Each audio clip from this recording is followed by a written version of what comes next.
നാളെ നടക്കാൻ പോകുന്ന ടാസ്ക് ഏതാണെന്ന് നിങ്ങൾക്കറിയാമോ? എനിക്കറിയാം, ഞാൻ പറഞ്ഞുതരാം. പക്ഷേ ഇവിടെ അവർക്ക് കുറേ ഇളവുകൾ കൊടുത്തു. തമിഴ് ബിഗ് ബോസിലുണ്ടായിരുന്നു ടാസ്ക്, ഭയങ്കര ബുദ്ധിമുട്ടി, എല്ലാവരും തോറ്റു തുന്നം പാടിയ ടാസ്ക് ആയിരുന്നു ഇത്. മലയാളം ബിഗ് ബോസിൽ അതിൻ്റെ 7 അയലത്ത് പോലും എത്താത്ത കണ്ടസ്റ്റൻസ് ആണ്. നന്നായിരിക്കും, എന്തായാലും നല്ല എളുപ്പത്തിലാണ് അവർക്ക് കൊടുത്തിരിക്കുന്നത്. തമിഴിലെ പോലെ പാടൊന്നുമല്ല, പ്രൊമോ വന്നിരിക്കുകയാണ്. എന്താണ് ഈ ടാസ്ക്? ഇത് എൻഡ്യൂറൻസ് ടാസ്ക് ആണോ? പറയാം. Welcome back to Ansif moonlight media. I am Ansif. Video ആദ്യമായിട്ട് കാണുന്നവർ ചാനൽ സബ്സ്ക്രൈബ് ചെയ്യണം, ലൈക്ക് ചെയ്യണം, ഷെയർ ചെയ്യണം, കമൻറ്റ് എന്തായാലും ചെയ്യണം. അപ്പോൾ നാളെയും ഈ പ്രൊമോ ഞാൻ ആദ്യം പറയാം, എന്നിട്ട് എന്താണ് ടാസ്ക് എന്ന് പറയാം. നാളെയും ഇവർക്ക് എൻഡ്യൂറൻസ് ടാസ്ക് തന്നെയാണ്. പ്രൊമോ കാണുമ്പോൾ നമുക്ക് മനസ്സിലാവും.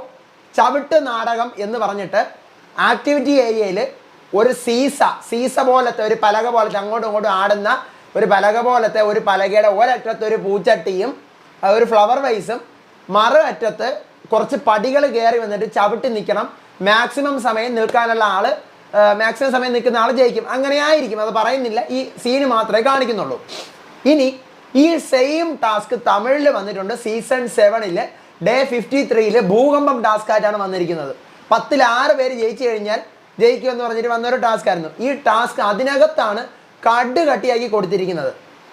അതെന്ന് വെച്ചാൽ ഇതുപോലെ സ്റ്റെപ്പൊന്നുമില്ല, നമ്മളെ ഈ പ്രൊമോയിൽ കാണിക്കുന്ന പോലെ സ്റ്റെപ്പൊന്നുമില്ല. ഈ സീസ മാത്രമേ ഉള്ളൂ.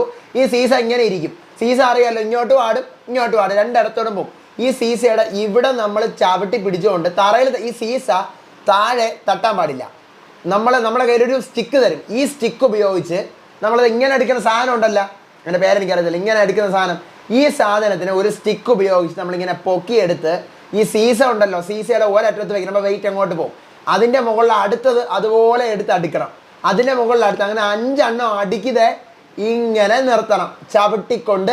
ഈ സീസ താഴെ തട്ടാൻ പാടില്ല. അതായത് ഇങ്ങനെ സീസ ആദ്യം ഇങ്ങനെ തറയിൽ തട്ടിയായിരിക്കും ഇരിക്കും. നമ്മളിവിടെ വെയിറ്റ് വയ്ക്കുമ്പോൾ ഇത് പൊങ്ങും, വീണ്ടും വയ്ക്കുമ്പോൾ പൊങ്ങും. പക്ഷെ അത് അങ്ങോട്ട് വേണമെങ്കിൽ താന്നു പോകും. പക്ഷെ അത് താന്നു പോവാതെ ഈക്വൽ ബാലൻസിൽ ആ സീസ ചവിട്ടി നിർത്തുക എന്നുള്ളതാണ് ടാസ്ക്.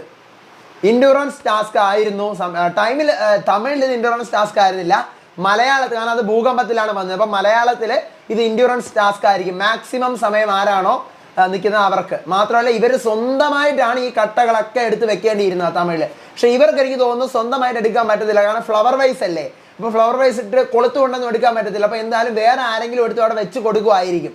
അങ്ങനെ ആയിരിക്കും, ആരെങ്കിലും എടുത്ത് വെച്ച് കൊടുക്കുമായിരിക്കും. മാത്രമല്ല ഇവർക്ക് കുറേ പ്രയോറിറ്റീസ് ഉണ്ട്, സ്റ്റെപ്പുകളുണ്ട്. ഈ ടാസ്ക് തമിഴിൽ ഒരാൾ പോലും ജയിച്ചില്ല, കാരണം പറ്റൂല. 5 ബ്ലോക്ക് അടുക്കി വെക്കുകയാണ്.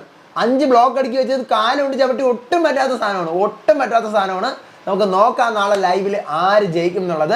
എന്തായാലും 1 മിനിറ്റിന് താഴെ ഇതെല്ലാവരും നിൽക്കത്തുള്ളൂ, ഉറപ്പാണത്. പിന്നെ ഫ്ലവർ വൈസ് ആയതുകൊണ്ട്, വെയിറ്റ് കുറവായത് കൊണ്ട് ഒരു പ്രതീക്ഷയുണ്ട്. നോക്കാം, നാളെ നടക്കാൻ പോകുന്ന ടാസ്ക് ഇത് തന്നെയാണ്. അതിൻ്റെ മറ്റൊരു പകർപ്പാണിത്.